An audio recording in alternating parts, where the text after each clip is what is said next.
अस्सलाम वालेकुम। जैसा कि आप सब लोग देख रहे हैं एसएन एजुकेशनल इंस्टीट्यूट। तो आज का हमारा जो टॉपिक है वो है माइक्रोसॉफ्ट वर्ड, जिसका पहला लेक्चर है हमारा। तो आज हम देखेंगे कि माइक्रोसॉफ्ट वर्ड होता क्या है, ये काम कैसे करता है, इसके अंदर क्या क्या फीचर होते हैं।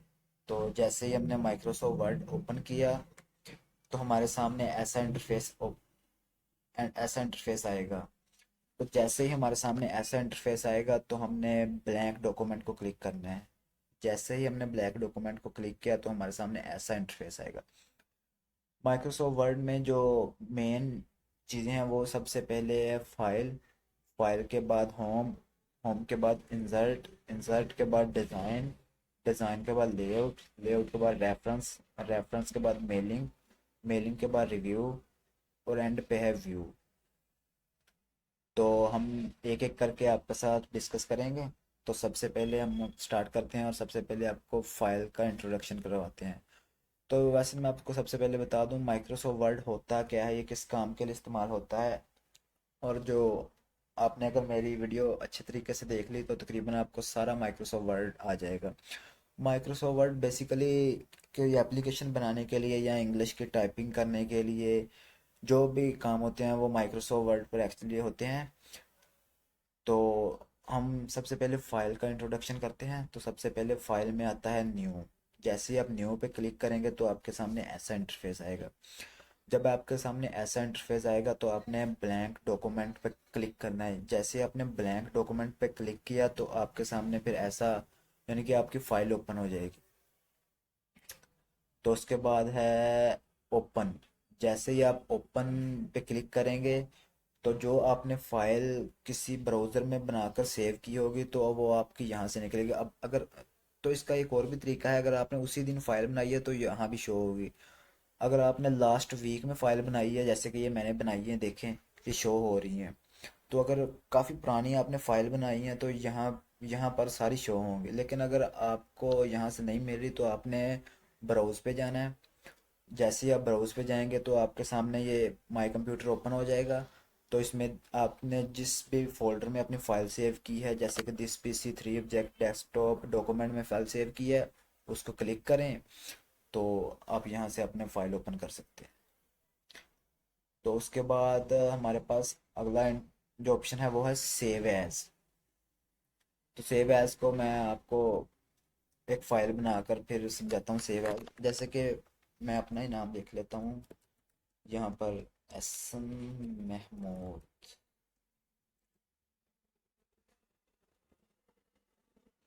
तारिक, तारिक महमूद। जैसा कि हमारे पास ये एक, मैंने अपना नाम लिख लिया, अपने फादर का नाम लिख लिया, हमारे पास ये एक फ़ाइल बन गई है। तो हमने इस फाइल को सेव करना है तो उसकी शॉर्टकट की है हमारे पास कंट्रोल एस। जैसे मैंने कंट्रोल एस पे क्लिक किया तो ये देखें सेव एज का फोल्डर हमारे पास ओपन हो गया है। तो सेव एज का जब फोल्डर हमारे पास ओपन होगा तो उसमें सबसे पहले हमने जाना है ब्राउज। जैसे ही ब्राउज पे जाएंगे तो हमारे सामने ऐसा इंटरफेस होगा। तो आपने जिस भी फोल्डर में अपनी फाइल सेव करनी है, जैसे कि मैं डॉक्यूमेंट में फाइल सेव करता हूँ तो डॉक्यूमेंट पहले से खुला हुआ। तो अगर आपने यही फाइल सेव करनी है तो एहसन महमूद लिखा हुआ है तो आप फाइल सेव करते हैं। लेकिन अगर आपने चाहते हैं कि मेरा न्यू मेरे नाम का फोल्डर हो तो आपने सबसे पहले न्यू फोल्डर बनाना है। न्यू फोल्डर बनाकर यहाँ अपना नाम लिखना है। जैसे मैं अपना नाम लिख लेता हूँ AHSAN। जैसे ही मैं एंटर प्रेस करूँगा तो आगे से ये कह रहा है कि एहसन नाम की फाइल ऑलरेडी यहाँ मौजूद है। तो खैर मैं कोई ऐसा नाम लिखता हूँ जो मेरे पीसी में पहले ना हो। तो मैं इसे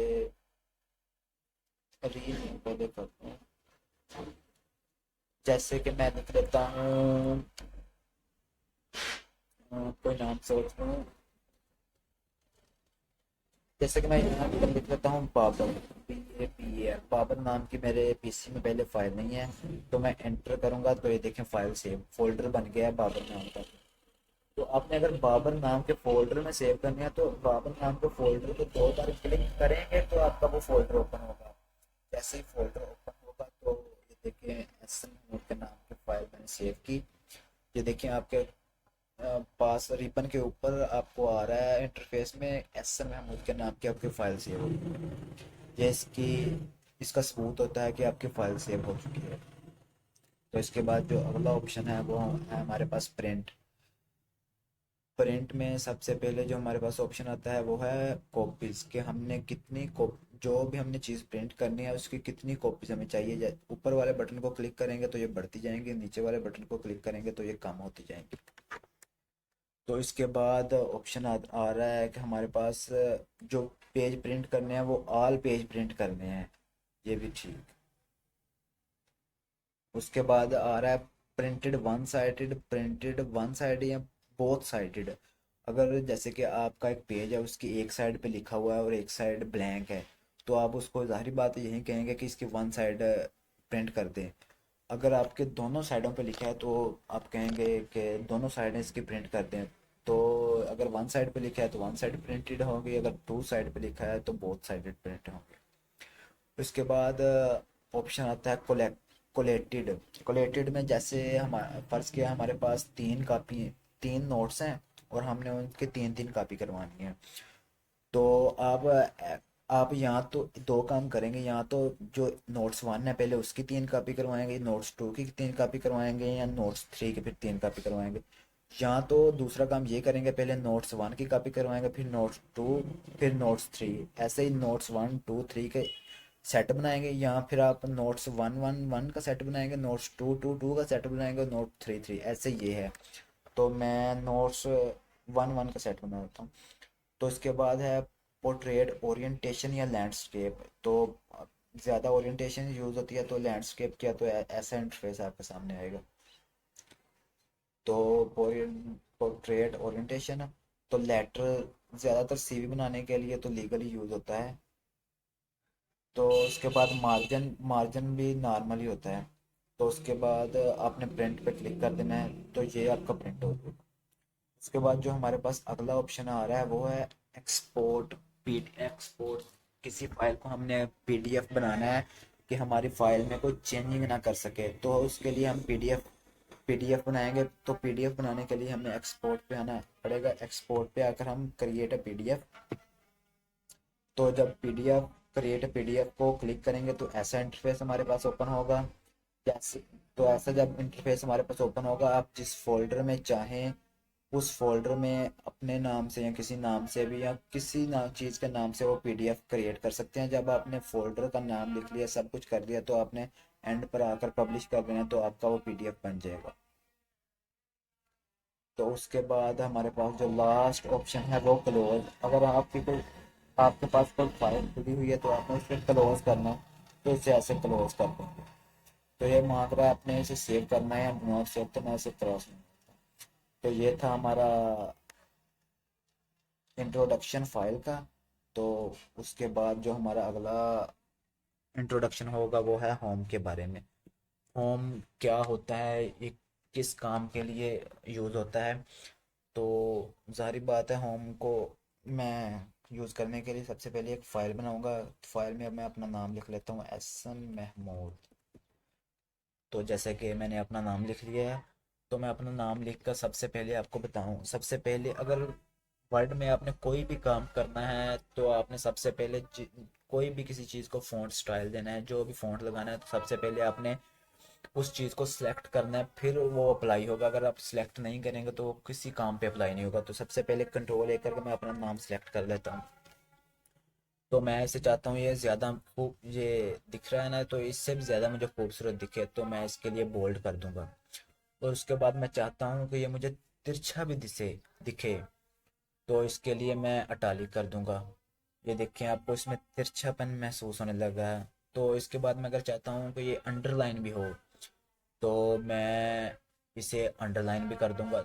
मैं आपको इस एक बात बताता चलूँ कि बोल्ड, अटालिक और अंडरलाइन के शॉर्टकट की भी है, या ये याद रखना।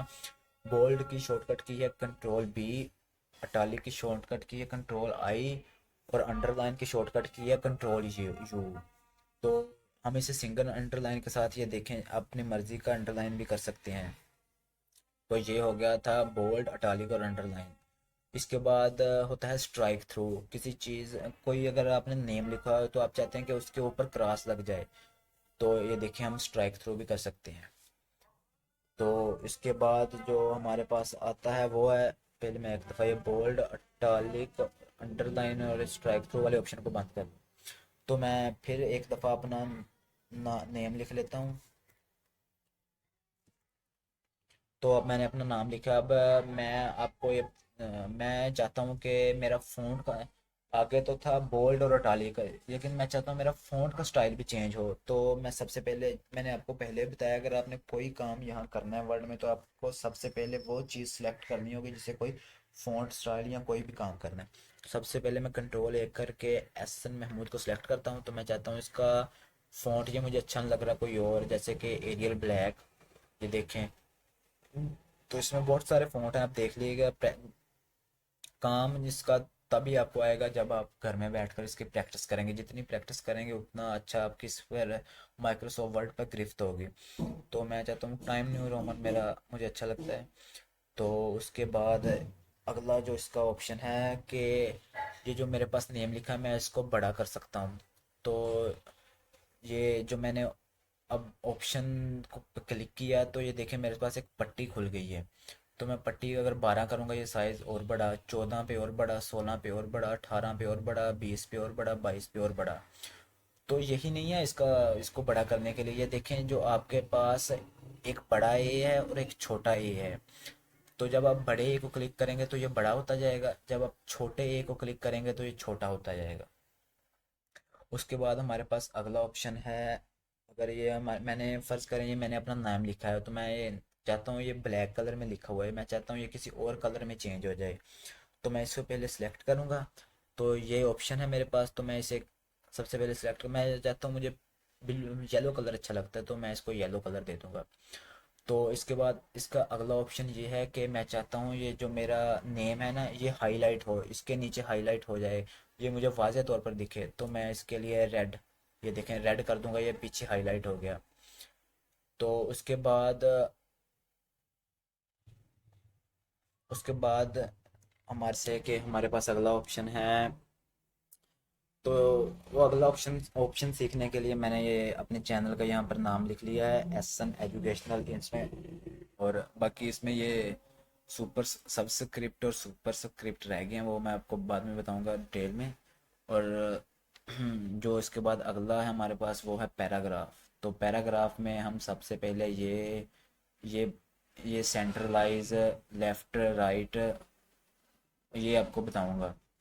तो इसके लिए सबसे पहले मैं इसको सिलेक्ट करके सेंटेंस केस में कर लेता हूँ। तो जैसे मैंने इसको सेंटेंस केस में किया तो अगर मैं चाहता हूँ कि मेरा ये जो मेरा जो पैराग्राफ लिखा है वो सेंटर में चला जाए, सबसे पहले मैं चाहता हूँ मेरा पैराग्राफ जो लिखा है वो लेफ्ट पे चला जाए। तो आपने सबसे पहले ये लेफ्ट वाली को क्लिक करना है। तो इसकी शॉर्टकट की है कंट्रोल प्लस एल। तो जैसे ही मैं इसको क्लिक करूँगा तो ये लेफ्ट पे आ जाऊँगा। अगर मैं इसको सेंट्रलाइज करना चाहता हूँ तो मैं जैसे ही उसको क्लिक करूँगा, जैसे इसकी शॉर्टकट की है कंट्रोल प्लस ई, तो ये सेंट्रलाइज हो जाएगी। तो अगर मैं चाहता हूँ ये राइट पे चली जाए तो उसकी शॉर्टकट की है कंट्रोल प्लस आर। तो ये जस्टिफाई है, जैसे आपने कोई पैराग्राफ लिखा है तो आपने उसको जस्टिफाई करना है, ना वो लाइन से बाहर हो, ना वो लाइन के, ना लाइन ना लाइन से ज़्यादा अंदर हो ना बाहर हो, एक तरतीब में हो, तो उसके लिए जस्टिफाई इस्तेमाल होता है। तो उसके बाद हमारे पास अगला ऑप्शन ये है बुलेट्स का। तो मैंने ये एस एन एजुकेशन, मैं इसकी कॉपी कर लेता हूँ, control C, control V, control V, control V, control V. तो मैं अगर चाहता हूँ इस पर बुलेट्स अप्लाई करूँ तो मैं बुलेट्स अप्लाई करने के लिए, बुलेट्स के भी हमारे पास कई ऑप्शन है। तो बुलेट्स अप्लाई करने सबसे पहले मैं ये अप्लाई करता हूँ, उसके बाद मैं ये भी अप्लाई कर सकता हूँ, ये भी अप्लाई कर सकता हूँ, ये भी अप्लाई कर सकता हूँ। आपको जैसा डिज़ाइन अच्छा लगे आप वो अप्लाई करके उसकी प्रैक्टिस कर सकते हैं। मुझे ये अच्छा लगा, मैंने ये अप्लाई कर दिया। तो उसके बाद आगे आप इन बुलेट्स के ऊपर नंबरिंग भी कर सकते हैं, जैसे ये नंबरिंग 1 2 ABC, रोमन गिनती में नंबरिंग भी कर सकते हैं। ये देखें जो आपको अच्छा लगता है वो कर सकते हैं।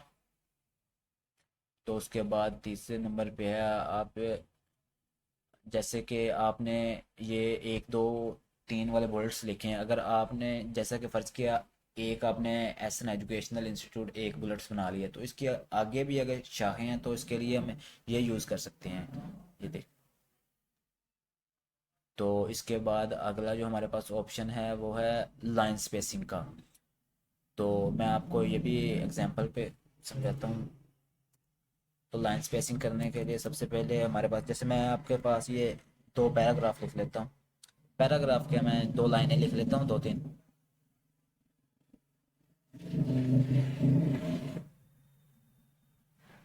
वर्ड आपको जब भी यूज़ करना है तो आपने एक बात का ख्याल करना है, जब जो ये फ़ॉन्ट है ये 12 होना चाहिए, लाइन स्पेसिंग 0 होनी चाहिए। तो सबसे पहले मैं आपको ये सिलेक्ट करता हूँ और इसकी लाइन स्पेसिंग आपको 0 करके दिखाता हूँ। ये देखें, लाइन स्पेसिंग जैसे बढ़ा 3 पे की तो ऐसे आएगी, 2.5 पे की तो ऐसे आएगी, 2 पे की तो ऐसे आएगी, 1.5 पे की तो ऐसे आएगी, 1.15 पे की तो ऐसे आएगी, 1 पे की तो ऐसे आएगी। तो जब मैं इसको 0 करूँगा तो ये कैसी आएगी, देखिए। ये देखिए लाइन स्पेसिंग अब 0 है। अगर आपने कोई भी किसी किस्म का पैराग्राफ या कोई कोई चीज़ लिखनी है ना वर्ड में, तो आपको लाइन स्पेसिंग का ख्याल रखना है, लाइन स्पेसिंग 0 रहनी चाहिए। तो उसके बाद आ जाते हैं इंक्रीज इंडेंट और डिक्रीज इंडेंट। तो इसके लिए मैं अपना यहाँ एग्जांपल के लिए अपना नाम लिख लेता हूँ। तो मैं इसको सिलेक्ट करता हूँ। अगर आप चाहते हैं कि मेरा जो ये लफ्ज़ लिखा हुआ है ये थोड़ा सा आगे हो, तो इसके लिए मैं इंक्रीज इंडेंट जितना आप चाहें इसको आगे कर सकते हैं। डिक्रीज इंडेंट, ये देखें। तो उसके बाद ये देखें, अगर मैं चाहता हूँ कि ये मेरा पूरा जो ये लफ्ज़ है ना इसके पूरा बैक साइड पे ब्लैक कलर हो जाए, तो ये देखें मैं ऐसा कर सकता हूँ। ये देखें पूरा ब्लैक कलर। मैंने अपने चैनल का यहाँ पर नाम लिख दिया एसन एजुकेशनल इंस्टीट्यूट। तो उसको देखते हैं। जैसे सबसे पहले हमने इसे सिलेक्ट किया, तो ये देखें मैं जो कलर सेलेक्ट करूँगा वो इस पर अप्लाई हो जाएगा, जैसे कि रेड, येलो, पिंक, ब्लू। तो मुझे रेड कलर अच्छा लग रहा है, तो ये देखें मैंने रेड कलर अप्लाई कर दिया। तो उसके बाद जो हमारे पास अगला फीचर आ रहा है वो है sentence case, lower case, upper case, capitalize each word, toggle case. तो इसको हम एक एक करके डिस्कस डिस्कस करेंगे। तो सबसे पहले हम इसको सिलेक्ट करते हैं। सबसे पहले इस पर हम सेंटेंस केस अप्लाई करके देखते हैं। तो जैसे ही मैंने इस पर सेंटेंस केस अप्लाई किया, इसमें कोई चेंजिंग नहीं है क्योंकि ये पहले ही सेंटेंस केस में ऑलरेडी मौजूद था। तो इसके बाद मैं इस पर लोअर केस जब अप्लाई किया, तो इसके जो सारे हिस्से थे वो लोअर हो छोटे हो गए हैं। क्यों? क्योंकि मैंने इस पर लोअर केस अप्लाई कर दिया है। तो इसके बाद अपर केस, जब मैंने अपर केस अप्लाई किया तो सारे लफ्ज़ बड़े हो गए हैं। क्योंकि क्योंकि मैंने इस पर अपर केस अप्लाई कर दिया था। तो इसके बाद आता है कैपिटलाइज ईच वर्ड। जब मैं इस पर कैपिटलाइज ईच वर्ड अप्लाई करूँगा तो इसके इस लफ्ज़ का जो पहला हिस्सा है वो बड़ा रहेगा, बाकी सारे छोटे हो जाएंगे। तो जब मैं इस पर टॉगल केस अप्लाई करूँगा तो सबसे जो पहला है वो छोटा रहेगा और बाकी सारे बड़े हो जाएंगे। तो ये था हमारे पास। तो इसके बाद जो हमारे पास अगला ऑप्शन आ रहा है वो है,